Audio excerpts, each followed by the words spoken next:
अब मैं जरा मौसी चिकनगुनिया की भी बात कर लेती हूँ। डेंगू के सब रिश्तेदार हैं। तो चिकनगुनिया भी डेंगू की तरह स्वामी जी सीधे ब्लड प्लेटलेट्स पर ही हमला करता है, इसमें तो कोई शक नहीं है। और इस अटैक से बचने के लिए देखिए योगाभ्यास तो आप बता ही रहे हैं, और प्लेटलेट्स गिरने पर किन किन चीज़ों का सेवन करना चाहिए, लेकिन कमजोरी इतनी आ जाती है स्वामी जी कि कोई भी उपाय जो है इंस्टेंट असर दिखाता नहीं है। तो पहले तो ये ब्लड प्लेटलेट्स को हम ठीक करें, काउंट इसका बढ़ाएं। कुछ लोग ऐसा तो क्या सोचते हैं मीनाक्षी जी, चिकन खाओ चिकनगुनिया से बचाओ बालो। ये ऐसा गलत है कि चिकन खाने से चिकनगुनिया से बच जाएंगे। तो ये चिकनगुनिया नहीं है, चिकनगुनिया है। तो ये इसकी कमजोरी कैसे ठीक होगी? एक तो ये इम्यूनोग्रिड, मैं सच्ची बोल रहा हूँ, मैं तो 2 दिन से खाया है साहब ये इम्यूनोग्रिड, और ऐसी ताकत रहती है, घोड़े की तरह दौड़ता हूँ। पहले से मेरी स्पीड 1.5 गुनी हो गई दौड़ने की। हाँ, अब सीआरपीएफ वालों को मेरे साथ शिफ्ट में दौड़ना पड़ता है। इतना जबरदस्त है।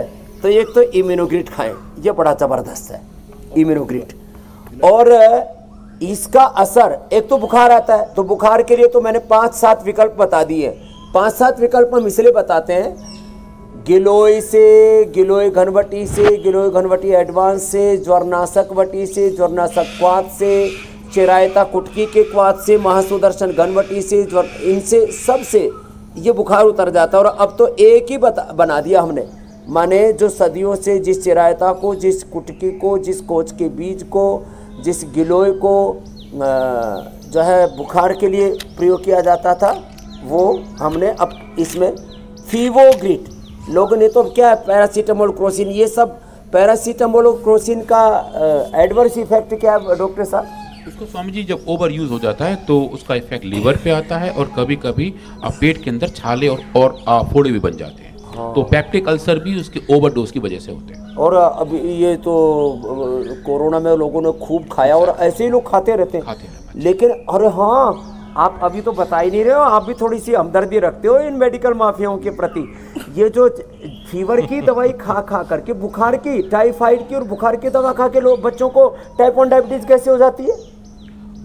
टाइप 1 डायबिटीज बुखार की दवा खा के महाराज जी शायद कहीं ना कहीं कुछ उसका एक्शन पेनक्रियास पे आता होगा, क्योंकि मेरे पास तो सैकड़ों रिपोर्टेड केसेस हैं। तो ये जो हम बुखार की जो एलोपैथी की ऐसी दवाई थोक में खाते रहते हैं ना, खाली 3-3, 5-5 बार खा लेते हैं पैरासीटामोल क्रोसिन, उससे लीवर के साथ पेनक्रियास पर भी असर आता है। इसके ऊपर अगली बार रिसर्च करना डॉक्टर साहब। करते हैं। हाँ, इसमें पक्षपात मत करिए। नहीं महाराज, कैसे पक्षपात नहीं, देखना ये बात तो है, हर चीज का ओवरडोज ऐसे नुकसान तो दिखाएगा। हाँ, तो इससे शुगर की भी बीमारी हो जाती है बाद में। जो बच्चों को बात में, हम छोटे बच्चों को, आप अपने बच्चों को कभी मत देना मीनाक्षी जी, और ज्योत्सना जी और हुसैन भाई, आपके लिए आगे के लिए ये सनद रहे, सबक रहे कि आगे से आप मत देना। आपको मैं भिजवा दूंगा ये टाइफाइड के लिए टाइफोग्रिड और ये फीवर के लिए फीवोग्रिड।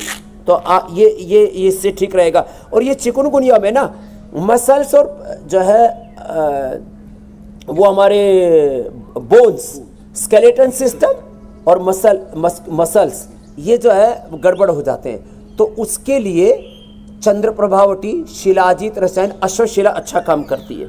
चंद्रप्रभा शिलाजित रसायन अश्वशिला, उसका प्रयोग किया करें। तुलसी का भी इस्तेमाल किया, तुलसी भी अच्छा काम करती है। स्वामी जी, तुलसी तो घर में, तुलसी और गिलोय ये तो घर घर में लगाएंगे, ये डंडा ही पौधा बन जाता है। जी मेरी बहन, जो ये बीमारियों का कुनबा है जिनसे हमने अपने परिवार को और अपनों को बचाना है। स्वामी जी देखिए ना, डेंगू, चिकनगुनिया या मलेरिया, कोई भी बीमारी क्यों ना हो, इनकी वजह से लोग सालों साल हड्डी दर्द से भी परेशान रहते हैं। अभी इस बात का जिक्र भी आप कर रहे थे। तो ये बुखार हड्डियों को पेन ना दे, और उसके लिए हम क्या करें कि ये बुखार हड्डियों तक ना पहुंचे और साथ ही हड्डियां भी मजबूत। एक तो हड्डियों के लिए ऊँटने का दूध। डॉक्टर साहब, आप एक दिन तो ये ऊँटने का दूध पिया करो, तो कभी आपको डायबिटीज नहीं होगी। स्वामी जी हाइट ज्योत्सना जैसी हो जाएगी। और सप्ताह में एक बार इसका दूध दही छाछ बना करके और एक बार बकरी का दूध पिया करो। ठीक है। हाँ, माँ का दूध तो आपने पिया पहले, फिर गौ माता का दूध पिया, भैंस अंटी का भी पिया होगा। अब ये जो है ना, बकरी का दूध प्लेटलेट के लिए परम औषधि होता है। ठीक है। ये बड़ा ज़बरदस्त है। और हड्डियों को मजबूत बनाने के लिए मैं 5-7 उपाय बताता हूँ। गिलोय से हड्डियां मजबूत बनती हैं, ये हमारा स्थापित सत्य है। आप इसके ऊपर और रिसर्च करो डॉक्टर साहब। गिलोय से अर्थराइटिस भी दूर होता है, हड्डियां भी मजबूत होती है। और इसका एक प्रमाण देखो फिजिकली है, इसको ऐसे तोड़ते हैं ना तो ये टूटती नहीं है, अपनी पावर। इसका मतलब ये हड्डियों की और मांसपेशियों का जो है ना, जैसा ही इसका आकार बना हुआ है, परमात्मा ने ऐसे ही बना रखा है इसको। तो ये गिलोय से हड्डियां मजबूत होती है, चंद्रप्रभा से हड्डियां मजबूत होती हैं, और लाक्षादि गुग्गुल से हड्डियां मजबूत होती है, अश्वगंधा से, अश्वशला से हड्डियां मजबूत होती हैं, और वंशरोचन से हड्डियां मजबूत होती हैं। दूध में हल्दी और शिलाजीत अश्वगंधा ले लो तो हड्डियां इतनी मजबूत हो जाती है, फौला दिया एकदम, कोई मतलब कोई टकराए तो दूसरा फूट ही जाए, ऐसा हमसे जो टकराएगा चूर चूर हो जाएगा, आपके अंदर सामर्थ्य आ जाता है, फौलादी शरीर हो जाता है, जो हमसे टकराएगा चूर चूर हो जाएगा। जी कुछ कह रहे हैं हुसैन भाई, लगाओ आहुति। स्वामी जी देखिए, डेंगू की बात हुई, मलेरिया, चिकनगुनिया सबकी बात हो गई, और इनके जो इफेक्ट्स हैं उस पर भी अब हम बात कर रहे हैं। तो डेंगू का जो असर है वो डाइजेशन पर भी पड़ता है, इसके लिए क्या करना चाहिए कि डाइजेशन मजबूत रहे? अच्छा, क्या डाइजेशन मजबूत है तो क्या डेंगू का असर पेट पर नहीं होगा? अच्छा रहे, इसके लिए तो हमने बहुत बड़ी रिसर्च की, लिवोग्रिड तैयार किया, और इससे हमने आदरणीय अमित शाह जी जो हमारे देश के गृह मंत्री हैं और देश की रक्षा के लिए प्रतिबद्ध है, उनकी बहन का हमने हमारा सबसे बड़ा केस वो है जिसको सारी दुनिया जानती है। उनकी बहन के हस्बैंड भी एक बहुत बड़े सर्जन है अमेरिका में, तो उनको 7 साल पहले हमने ठीक किया था लीवर सिरोसिस से भी, liver cirrhosis, fatty liver, hepatitis, पाचन तंत्र का कोई भी रोग हो, सर्विकल क्वाथ, इससे सस्ती कोई दवाई नहीं हो सकती जो है। ये ज्वरनाशक क्वाथ तो हो गया उसके लिए, बुखार के लिए, और ये सर्विकल क्वाथ हो गया, ये जो है बहुत ही ज़बरदस्त है ये लीवर के लिए। फिर लिवोग्रिड लीवर, अर्जुन का हार्ट के लिए, और ये श्वासारी क्वाथ है, ये फेफड़े पर कोई भी किसी भी कारण से असर आ जाए उसके लिए, बड़े ज़बरदस्त इनके रिजल्ट है साहब।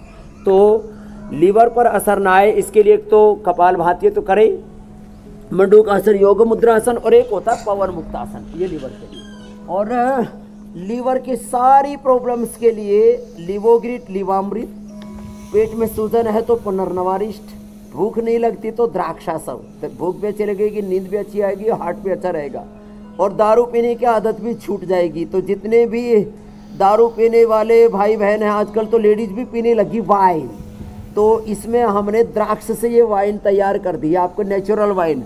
हाँ भाई, कोई इसका गलत प्रचार मत करना कि बाबा की दारू है कि पतंजलि की वाइन है, लेकिन ये द्राक्षासव ले ले, उससे और हाजमा भी अच्छा हो जाता है। बुखार के बाद भी लोगों का ना कई दिनों तक हाजमा अच्छा नहीं रहता है, तो द्राक्षासव इसमें बड़ा ज़बरदस्त काम करता है।